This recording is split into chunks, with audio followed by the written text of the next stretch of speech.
স্বাগতম জানাচ্ছি সবাইকে নতুন একটি ভিডিওতে তোমাদের সবাইকে স্বাগতম। এই ভিডিওতে আমরা শিখব প্যারালাল ফ্লোর জন্য একটি এনটিইউ ইকুয়েশন কি। প্যারালাল ফ্লোর জন্য একটি এনটিইউ ইকুয়েশন কি হবে সেটা আমরা জানার চেষ্টা করব। তো এনটিইউ মানে কি সেটা আমরা প্রথমে জেনে নেই। আমরা এর আগে শিখছি এলএমটিডি ইকুয়েশন বা লগ মিন টেম্পারেচার ডিফারেন্স। তো এটা হলো নাম্বার অফ ট্রান্সফার ইউনিট। তো এনটিইউ অর্থ হচ্ছে নাম্বার অফ ট্রান্সফার ইউনিট। তো এনটিইউ ইকুয়েশন দ্বারা আমরা কি বুঝি? মূলত এনটিইউ ইকুয়েশন দ্বারা কোনো একটি ফ্লোয়িং ফ্লুইডের এফেক্টিভনেস আমরা মেজার করতে পারি। তো ইফেক্টিভনেস কি আর এফিসিয়েন্সি কি? এর আগে আমরা ইঞ্জিনের এফিসিয়েন্সি শিখছি, বিভিন্ন ধরনের এফিসিয়েন্সি, তার মধ্যে ছিল হচ্ছে থার্মাল এফিসিয়েন্সি, মেকানিক্যাল এফিসিয়েন্সি। তো থার্মাল এফিসিয়েন্সি কি, যে হচ্ছে কি পরিমাণে হিট এনার্জি প্রোভাইড করলে তার রেসপেক্টিভে আমি কি পরিমাণ আউটপুট পাবো বা আউটপুট এনার্জি পাবো। বা হচ্ছে মেকানিক্যাল এফিসিয়েন্সি হচ্ছে কতটুকু মেকানিক্যাল ইনপুট দিলে আমি কি পরিমাণ মেকানিক্যাল আউটপুট পাবো, সেটা হচ্ছে আমার হলো এফিসিয়েন্সি। তো ইফেক্টিভনেস কি সেটা আমরা একটু দেখি। যে হচ্ছে এফিসিয়েন্সি তো আমরা জানলামই, সেটা হলো কতটুকু ইনপুট দিয়ে কি পরিমাণ আউটপুট পাবো। আর ইফেক্টিভনেস হচ্ছে কোন একটি প্রোগ্রাম অপারেট করার জন্য আমি কোন মেথড বা কোন ডিভাইসটি ইউজ করলে সেটি আমার ওই কাজের জন্য সবচেয়ে বেশি ইফেক্টিভ হবে। তো যে ডিভাইস ব্যবহার করব সেটি ওই কাজের জন্য কতটুকু ইফেক্টিভ হবে। তো এফিসিয়েন্সি আর হচ্ছে ইফেক্টিভনেস এর আর একটা সূক্ষ্ম পার্থক্য আছে। সেটা হলো এফিসিয়েন্সি হচ্ছে মেজার করে সঠিকভাবে কাজ হচ্ছে কিনা, আর হচ্ছে ইফেক্টিভনেস মেজার করে কাজটি সঠিক হচ্ছে কিনা। তারপর ইফেক্টিভনেসের ক্ষেত্রে মিনিমাম ইনপুট দিয়ে আমরা ম্যাক্সিমাম আউটপুট পাওয়ার চেষ্টা করব। আর ইফেক্টিভনেসের ক্ষেত্রে আমরা হচ্ছে ইনপুট যাই দেই না কেন, আমরা চাই হচ্ছে বেস্ট আউটপুট বা বেস্ট রেজাল্ট। তো এই ছিল আমার মোটামুটি ইফেক্টিভনেস অ্যান্ড এফিসিয়েন্সির মধ্যে পার্থক্য বা সাধারণ আলোচনা। তো সবশেষে আমি একটা উদাহরণ দিয়ে শেষ করতে চাই, এরপর মূল আলোচনায় যাই। তো এফিসিয়েন্সি হচ্ছে আমার কাছে যে রিসোর্স আছে সেই রিসোর্সের কতটুকু দিয়ে আমি সবচেয়ে বেশি আউটপুট পেতে পারবো সেটা। আর ইফেক্টিভনেস হচ্ছে এমন, একটু বাস্তব উদাহরণে দেই, যে হচ্ছে আমার কাপড় কাটার জন্য কেচি লাগে। তো আমি যদি এখন তলোয়ার দিয়ে কাপড় কাটি, তাহলে আমার কি হলো, কেচি দ্বারা কাপড় কাটতে যে পরিমাণে আমার ইনভেস্টমেন্ট করা প্রয়োজন, ধরলাম যে হলো 500 টাকার একটা কেচি প্রয়োজন, আর আমি যদি তলোয়ার দিয়ে ওই কাপড় কাটতে চাই, তাহলে অবশ্যই তলোয়ার আমার 2000 টাকা লাগতে পারে বা তার বেশি লাগতে পারে। তাহলে এই যে অতিরিক্ত 1500 টাকা লাগলো, এই অতিরিক্ত 1500 টাকা হচ্ছে আমার অপচয় বা লস। ইফেক্টিভনেস মেজার করে কাজটি আমার সঠিকভাবে হচ্ছে কিনা এটা নয়, বরং ইফেক্টিভনেস মেজার করে কাজটি সঠিক হচ্ছে কিনা বা সঠিক কাজটি হচ্ছে কিনা। তো এখন আর একটা যদি উদাহরণ আছে, একটা তো দিলাম হলো কেচি, আর একটা উদাহরণের কথা চিন্তা করতে পারি, সেটা হচ্ছে ট্রেন। অনেক সময় তোমরা দেখে থাকবে যে ট্রেনের যদি হলো বগি যদি লাইনচ্যুত হয়ে যায়, তখন আমরা দেখতে পারি যে সেই বগি তো এমনি এমনি লাইনে আনতে পারে। তো ট্রেন যখন বগিচ্যুত হয়, যে ধরলাম যে আমাদের একটা ট্রেনের বগির ওজন হলো আমাদের 500 কেজি, ধরলাম কম করে। তো 500 কেজির একটা বগি, সেটাকে আমার হলো, তো বগি এরকম লাইন থাকে, সেটা যদি এরকম হয়, মানে এখানে একটা চাকা এখানে একটা চাকা, তো এটা উপরে তুলে এখানে আনতে হবে। তো এখানে যদি আনি, ধরলাম যে আমাদের হলো বিচ্যুত হওয়া লাইন থেকে আমাদের হলো মানে রেল লাইনের পাতের উপর যদি আমি হচ্ছে ট্রেনের বগিটা আনতে চাই, তাহলে আমরা ধরলাম যে হচ্ছে আমাদের 600 ওয়াট শক্তি সম্পন্ন একটা ক্রেন প্রয়োজন। তো 600 ওয়াট শক্তি সম্পন্ন একটা ক্রেন আমি ব্যবহার না করে আমি করলাম কি, যে হচ্ছে 1000 শক্তি সম্পন্ন একটি ক্রেন এই বগিটাকে লাইন আনার জন্য ইউজ করব। তো দেখা গেল যেখানে আমি 600 ওয়াটে কাজ করতে পারি, কিন্তু আমি এখানে ইউজ করছি 1000, অর্থাৎ অতিরিক্ত ব্যবহার করছি যে 400 ওয়াট। এই 400 ওয়াট যে এক্সট্রা প্রোভাইড করলাম, এটা হচ্ছে আমার এই কাজ করার জন্য, সেটা হচ্ছে কি অপচয় বা লস। তো আমার এখানে বলা হচ্ছে যে ডিভাইস ব্যবহার করে আমি কাজ করব এবং সবচেয়ে বেস্ট আউটপুট পাবো, সেটাই হচ্ছে আমার ইফেক্টিভনেস। তো এক্ষেত্রে আমার হচ্ছে এই যে লস হলো, এই লসের পরিমাণটাই আমরা মেজার করি ইফেক্টিভনেস দ্বারা। আর একটা যদি চিন্তা করি, এই যে আমার যে ল্যাপটপ, সেটা হলো 16 জিবি র্যাম।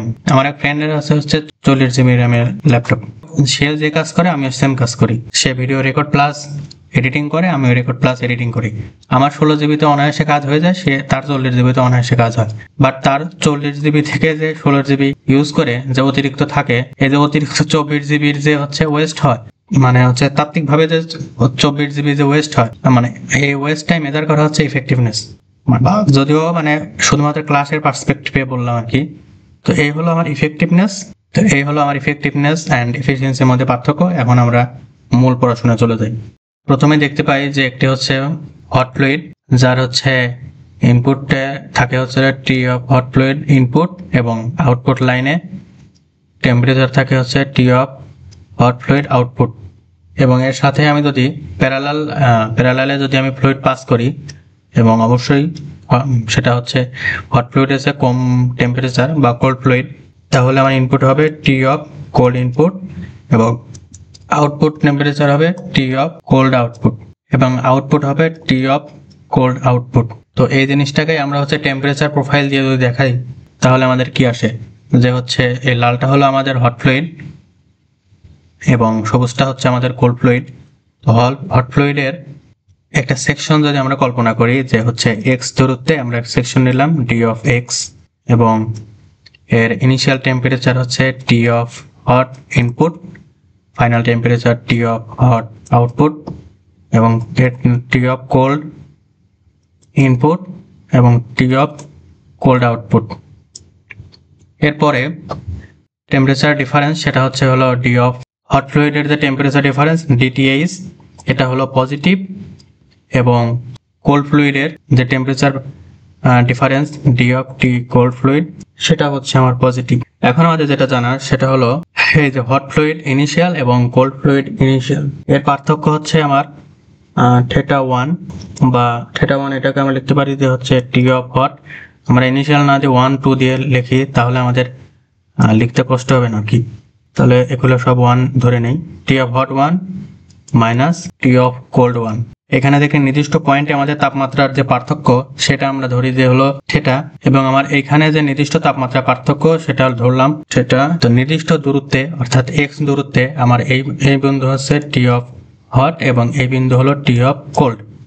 তো এই নির্দিষ্ট দূরত্ব পরে আমার যে পার্থক্য সেটা হলো টি অফ থিটা ইকুয়াল, তো নির্দিষ্ট দূরত্ব পর আমার যে পার্থক্য সেটা হলো theta equal T of hot minus T of cold, এইটা। এবং যে টেম্পারেচার ডিফারেন্স পাই এরপরে যদি আমাদের মানে দুইটার তাপমাত্রার পার্থক্য, মানে এটা শুধুমাত্র হট ফ্লুইডের মধ্যে টেম্পারেচার ডিফারেন্স, আর এটা হলো কোল্ড ফ্লুইডের মধ্যে টেম্পারেচার ডিফারেন্স। এখন আমরা যদি হট এবং কোল্ড এর মধ্যে টেম্পারেচার ডিফারেন্স ডেল থিটা দিয়ে প্রকাশ করি, তাহলে সেটা আসে হচ্ছে হলো ডি অফ টিএইচ মাইনাস মানে temperature difference of hot minus temperature difference of cold. এবং সবশেষ যে থিটা 2 আসে সেটা আগে T2 দিয়ে প্রকাশ করতাম। T2 হচ্ছে হলো টি অফ হট ফ্লুইড, এটাও আউটপুট না 2, আর এটা 1 2 ধরি, তাহলে T of hot fluid 2 minus T of cold fluid 2। তো এই হলো আমার গ্রাফিক্যাল রিপ্রেজেন্টেশন। এরপর আমরা শুরু করব যে মূল এক্সপ্রেশন এস্টাবলিশ করা। এখন আমাদের যে ইফেক্টিভনেস বের করতে হবে সেটাকে আমরা হলো এপসাইলন দিয়ে প্রকাশ করব। তো epsilon equal actual heat transfer Q of actual heat transfer ভাগ কিউ, অ্যাকচুয়াল হিট ট্রান্সফার ভাগ Q maximum possible heat transfer. তো এখানে অ্যাকচুয়াল হিট ট্রান্সফারটা কি, যে হচ্ছে প্রথমে আমি যে পরিমাণ হট ফ্লুইড দিব, তো সেই হট ফ্লুইডের কোল্ড ফ্লুইডের সাথে তাপমাত্রা এক্সচেঞ্জ করতে করতে আমার আসবে হচ্ছে TH2। তো এটা হলো আমার হলো প্রকৃতপক্ষে হিট এতটুকু ট্রান্সফার হবে। তো এই TH2 কে যদি বাম দিকে আনি তাহলে আমার এতটুকু হয়, অর্থাৎ আমার হলো TH2 যদি বাম দিকে আনি তাহলে আমার এতটুকু আসে, এই যে এতটুকু যে এরিয়া, এটুকু হচ্ছে আমার হলো অ্যাকচুয়াল হিট ট্রান্সফার। তাহলে অ্যাকচুয়াল হিট ট্রান্সফার লিখতে পারি TH1 মাইনাস TH2। আর ম্যাক্সিমাম হিট ট্রান্সফার কত, যে আমার দেখি যে হচ্ছে মানে ধরলাম যে এই কোল্ড ফ্লুইড যেটা আছে সেটা একদমই ঠান্ডা, 0 ডিগ্রি সেলসিয়াসের পানি বা হচ্ছে 5-10 ডিগ্রি সেলসিয়াসের পানি। তো এর কি হবে, তাপমাত্রা কমতে কমতে সর্বোচ্চ এতটুকু কমা সম্ভব, এর নিচে নামা সম্ভব না, কারণ কোল্ড ফ্লুইডের যে তাপমাত্রা হয় তার নিচে তো আর হট ফ্লুইড নামতে পারে না। তো এটা হচ্ছে আমার হলো ম্যাক্সিমাম পসিবল হিট ট্রান্সফার। তো পসিবল হিট ট্রান্সফার কত, TH1 minus T C one. এরপর আমাদের যেটা জানতে হবে যে কিউ ম্যাক্সিমাম, মানে হিট ট্রান্সফার ম্যাক্সিমাম যদি হয় তাহলে থাকবে হচ্ছে হলো hit capacity into temperature difference. যদি আমার কিউ যদি ম্যাক্স হয় তাহলে মানে টি যদি ম্যাক্স হয় কিউ ম্যাক্স হবে, এবং টি কিউ ম্যাক্স হলে এটা হবে আমার মিনিমাম। আবার যদি হলো কিউ মিনিমাম হয় মানে যে গুণ হলে একটা যদি বেশি হয় অপরটা অবশ্যই কম হবে, তাহলে সি ম্যাক্স হবে আর হচ্ছে টেম্পারেচার ডিফারেন্স মিনিমাম হবে। তো এটা জাস্ট বোঝার জন্য আর কি লিখলাম, এই অংশটুকু জাস্ট বোঝার জন্য লিখলাম, মানে এটুকু দরকার নাই, কোনো কিছুতেই দরকার নাই। জাস্ট যে কিউ যদি ম্যাক্সিমাম হয় তাহলে আমাদের হচ্ছে হিট ক্যাপাসিটি সেটা হবে মিনিমাম এবং টেম্পারেচার ডিফারেন্স ম্যাক্সিমাম হবে। এখন আমরা লিখি যে heat transfer through elementary heat transfer through elementary area dq equal u dA T of hot minus T of cold। এই যে এখানে এই যে T of hot minus T of cold, এটা হচ্ছে আমার মানে একটা এলিমেন্টারি এরিয়ার জন্য আমাদের হিট ট্রান্সফার। তাহলে hot fluid cooled by dTH and cold fluid heated by dt of c। তো এখন dq ইকুয়াল আমরা লিখতে পারি, এখানে একটু ভুল হয়েছে, আমাদের এই যে হট ফ্লুইড এটার জন্য হবে হলো নেগেটিভ, টেম্পারেচার ছাড়ছে আর এটা হচ্ছে টেম্পারেচার গেইন করছে, সুতরাং এটা পজিটিভ। তো dq equal minus m of hot into cp of hot d of th, বা ওই যে আমরা এর আগে লিখছিলাম যে হচ্ছে heat lost by hot fluid equal heat gain by hot fluid. তাহলে এটা লিখতে পারি যে হচ্ছে minus mass into specific heat capacity গুণ করলে শুধু হিট ক্যাপাসিটি, তাহলে c of h into dt of h, বা dt অফ h ইকুয়াল লিখতে পারি মাইনাস dq ভাগ ch। এখন এই সেম জিনিসটা যদি আমরা হট ফ্লুইডের জন্য লিখি যে dq equal m of, same জিনিসটা যদি আমরা কোল্ড ফ্লুইডের জন্য লিখি তাহলে dq equal m of cold into cp of cold dt of cold equal c of cold into dt of c, বা dt of c equal dq ভাগ c of c। এখন এটা যদি এক নম্বর ইকুয়েশন দিই, এটা দুই নম্বর ইকুয়েশন দিই, তাহলে now 1 minus 2 we get d of t hot minus d of t cold equal minus dq c of h minus dq c of c, বা dt of h dt of c equal, আমি যদি minus dq common নেই তাহলে থাকে 1 ভাগ ch যোগ 1 ভাগ c of c। এখন এই যে dth and dtc এর মানে কি, আমরা এখানে দেখছি যে dth এবং dtc এর মানে হলো ডেল থিটা, তাহলে এটা লিখতে হলো ডেল থিটা ইকুয়াল, আর dq মানে আমরা কি লিখছি যে এখানে dq মানে লিখছে হচ্ছে u dA u d of a th minus tc। এখানে আর দেখি যে হচ্ছে এই যে th minus tc এটা হলো আবার শুধু থিটা, তাহলে একবারে লিখে দেই যে হচ্ছে th minus tc এটা হলো থিটা এন্ড সাথে যেটা আছে সেটা 1 ভাগ ch যোগ 1 ভাগ c of c। তো এই হচ্ছে আমার একটা এলিমেন্টারি এরিয়ার জন্য। তো এখন এই পুরোটুকু আমরা ইন্টিগ্রেটিং করব। নাও ইন্টিগ্রেটিং বোথ সাইড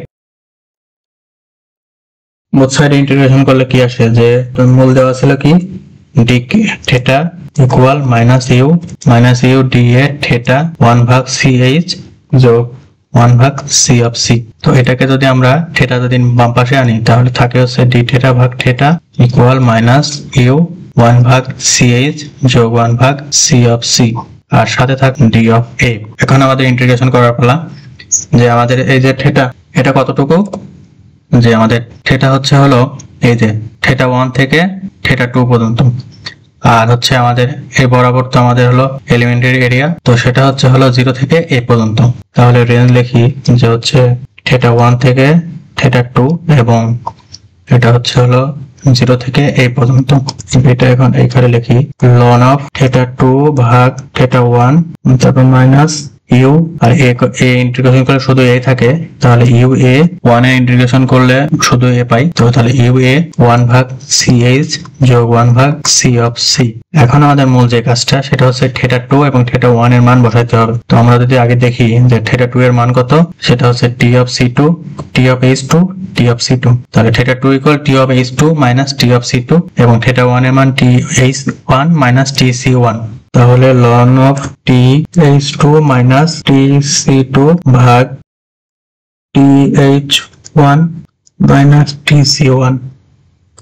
এটা আবার একটু বলে দেই যে আমার হচ্ছে শুধুমাত্র মানে হট ফ্লুইডের যে ইন্টারনাল টেম্পারেচার ডিফারেন্স সেটা আমার হলো অ্যাকচুয়াল হিট ট্রান্সফার, আর কোল্ড ফ্লুইডের যে ইনিশিয়াল হিট ছিল এবং হট ফ্লুইডের যে ইনিশিয়াল তার টেম্পারেচার হচ্ছে ম্যাক্সিমাম পসিবল হিট ট্রান্সফার, এবং সেটা হচ্ছে হলো θ1। তো θ1 আর θ2 এর মানে আমরা এখানে বসালাম ইকুয়াল মাইনাস ইউ এ, আর এখানে আমরা সি অফ এইচ যদি কমন নেই তাহলে থাকে হচ্ছে হলো 1 যোগ সি এইচ ভাগ সি অফ সি।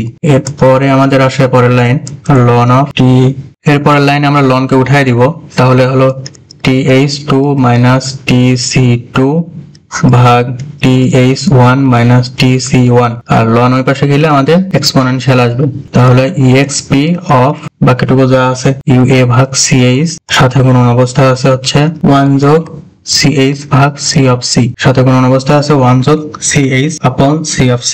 এটা আমাদের 3 নম্বর ইকুয়েশন দিই। এরপরে আমাদের যেটা করতে হবে সেটা হলো ইফেক্টিভনেস এর সূত্রে মান বসাবো, তাহলে এক্সপ্রেশন অফ ইফেক্টিভনেস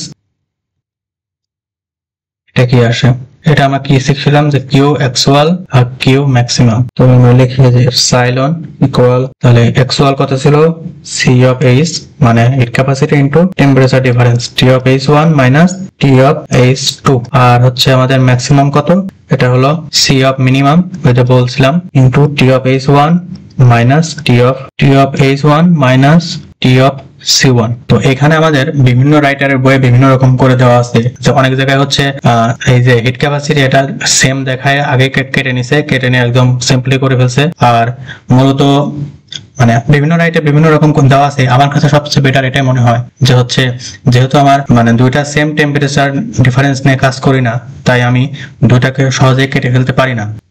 এর আগে তো এটা আমি একটু দেখাই নিই যে এইটা Q max equal C minimum into temperature difference, আর হচ্ছে টেম্পারেচার ডিফারেন্স ম্যাক্স মানে হচ্ছে এই এতটুকু, আর হচ্ছে আগেরটা তো মিনিমাম তো আমরা বুঝলামই। তো এখন আমরা এটা হলো হট ফ্লুইডের জন্য, তো এই সেম জিনিসটাই যদি আমরা কোল্ড ফ্লুইডের জন্য লিখি তাহলে কি আসে C of C into temperature difference cold ফ্লুইডের কত T of C2 minus T of C1। তো এটা কোনখানে এই যে কোল্ড ফ্লুইডের জন্য T of C2 minus T of C1, আর আগে ছিল প্রথমে এটার পার্থক্য পরে টোটাল, আর এখন হচ্ছে কোল্ড ফ্লুইডের পার্থক্য ভাগ টোটাল, তাহলে ভাগ C of minimum into temperature কত টেম্পারেচার পার্থক্য T of H one minus T of C1, আগের মতো এই যে হচ্ছে T of H one minus T of C1, এটা তো চেঞ্জ করার কোনো অবকাশ নেই। তো এখন আমরা আলাদাভাবে কোল্ড ফ্লুইডের এবং হট ফ্লুইডের টি অফ এইচ2 এর মান আমরা বের করব এবং টি অফ C2 এর মান বের করব।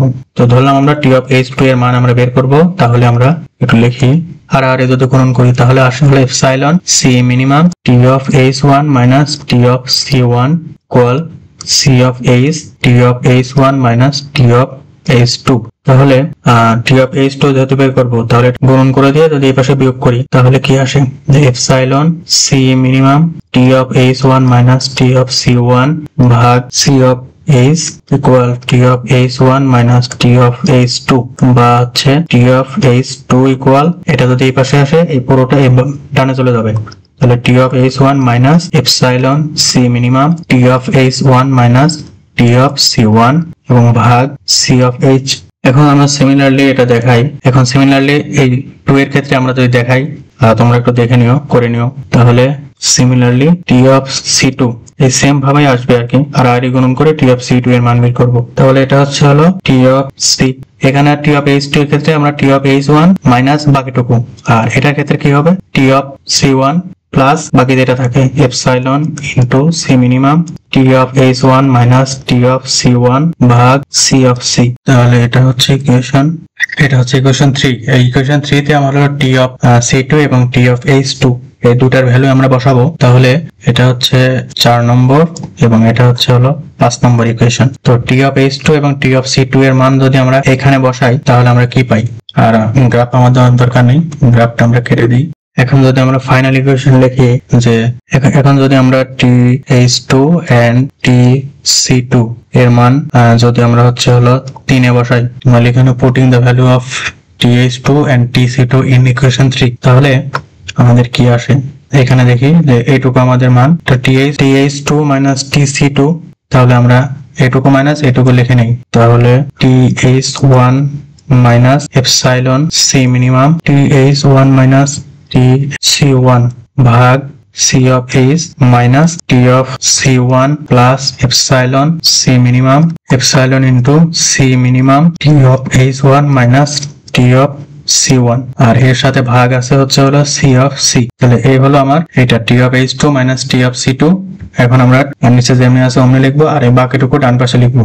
তাহলে বাকিটুকু ডান পাশে লিখলে আসে T of H1 minus T of C1, এই পাশে আসে হচ্ছে হলো EXP of, আচ্ছা বাকিটুকু অমনি রেখে দিলাম, লেখার দরকার নেই। তো এখানে আমার যদি মাইনাস উঠিয়ে দিই এবং মাইনাস তুলে দিয়ে যদি TH1 এবং এখানে যদি মাইনাস তুলে দিই তাহলে আমি TH1 minus TC1 pi.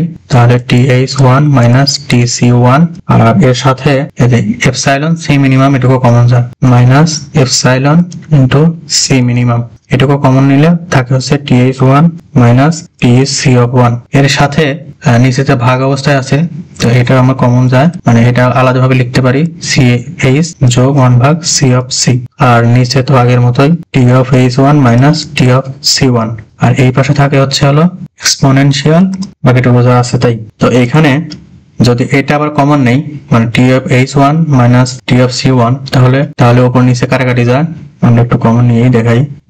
T of H1 minus T of C1 যদি কমন যায় তাহলে থাকে হচ্ছে 1 minus epsilon C minimum 1 ভাগ CH যোগ 1 ভাগ C of C আর নিচে থাকে হচ্ছে হলো T of H1 minus T of C1 আর এই পাশে থাকে হচ্ছে হলো EXP minus UACH এর সাথে গুণন অবস্থা থাকে 1 যোগ CH ভাগ C of C bracket close. তো এখানে এটা যদি কাটাকাটি দিই এবং ফ্রেশ করে যদি আমরা লিখি তাহলে এটা যদি কাটাকাটি করি তাহলে আমি এই পাশে পাবো হচ্ছে হলো 1 minus epsilon C minimum 1 upon C of H যোগ 1 upon C of C equal EXP minus UA ভাগ C of H এই যে UA ভাগ C of H into 1 plus C of H ভাগ C of C। তো এখন আমরা final লাইনের দিকে চলে আসছি। এখন আমাদের যেহেতু এপসাইলনের মান বের করতে হবে তাহলে আমরা এপসাইলন মানে এই মাইনাস সম্মিলিত সব ওই পাশে নিয়ে যাই আর শুধু এটুকু আমরা বামে নিয়ে আসি। তাহলে থাকে 1 minus EXP minus UA ভাগ C of H 1 যোগ C of H ভাগ C of C। তাহলে 1 ওই পাশে মাইনাস সহ এপসাইলন এই অংশটুকু ডান পাশে নিয়ে গেলে আর EXP এর সহ এটুকু অংশ বাম পাশে নিলে আসে 1 minus EXP সাথে এতটুকু equal epsilon into C minimum 1 ভাগ C of H যোগ 1 ভাগ C of C। এখন আমরা এই এপসাইলন রেখে পুরোটুকু যদি ভাগ করে দেই তাহলে আমরা এপসাইলন বা আমাদের কাঙ্ক্ষিত যে ইফেক্টিভনেস সেটা আমরা পেয়ে যাব। তাহলে effectiveness equal 1 minus EXP of minus UA ভাগ C of H into 1 যোগ CH ভাগ C of C bracket close ভাগ C of minimum 1 ভাগ C of H যোগ 1 ভাগ C of C। তো এই হলো আমাদের ফাইনাল ইকুয়েশন। এখন আমাদের একটু সংক্ষিপ্ত আলোচনা আছে, সেগুলো একটু বলে নেই। যে আমরা যদি প্রথমেই হচ্ছে কেটে নিতাম, যদি আমরা প্রথমেই মানে এখানে এপসাইলনের এখানে যদি আমরা কেটে নিতাম C মানে পুরোটা উপরে যদি C মিনিমাম আর নিচে C মিনিমাম দিয়ে কেটে নিতাম তাহলে আমাদের থাকতো T1 minus TH1, তাহলে আমাদের থাকতে হচ্ছে হলো মানে এপসাইলন ইকুয়াল থাকতো TC2 minus TC1 ভাগ TH1 minus TC1 এবং মান বসানোর পরে আমাদের এপসাইলন আসছে এরকম যে 1 minus EXP সাথে বাকিটুকু যা আছে সেগুলাই আর ভাগ C মিনিমামের এখানে শুধু থাকতে হচ্ছে হলো 1 ভাগ CH যোগ 1 ভাগ C of C। তো সমস্যা নাই, মানে আমরা যদি অঙ্ক করার সময় যে কোনো একটা ইউজ করলে আমরা অনায়াসে করতে পারবো। তো আজকের ভিডিও পর্যন্তই, ধন্যবাদ সবাইকে। আচ্ছা আরেকটা জিনিস বলে নেওয়া দরকার, সেটা হচ্ছে এই যে TC2 minus TC1 এটা হচ্ছে আমরা হলো কোল্ড ফ্লুইডের জন্য দেখালাম আর কি, আর অনুরূপভাবে যদি হট ফ্লুইডের জন্য দেখাই তাহলে আমাদের সেম ভাবে আসতো TH1 minus TH2 ভাগ TH1 minus TC, এখানে আসতো TH1 minus TC1। তো এই আর কি, মানে আমরা যদি এখানে কিছুই না রাখি, এই যে যদি এখানে আমরা CC বা C মিনিমাম এবং CH মানে এখানে যদি আমরা CC ভাগ C মিনিমাম বা CH ভাগ C মিনিমাম এটা যদি না রাখি তাহলে আমাদের ইকুয়েশন আসবে এরকম। তো এই ছিল আমাদের আজকের ভিডিও, ধন্যবাদ সবাইকে।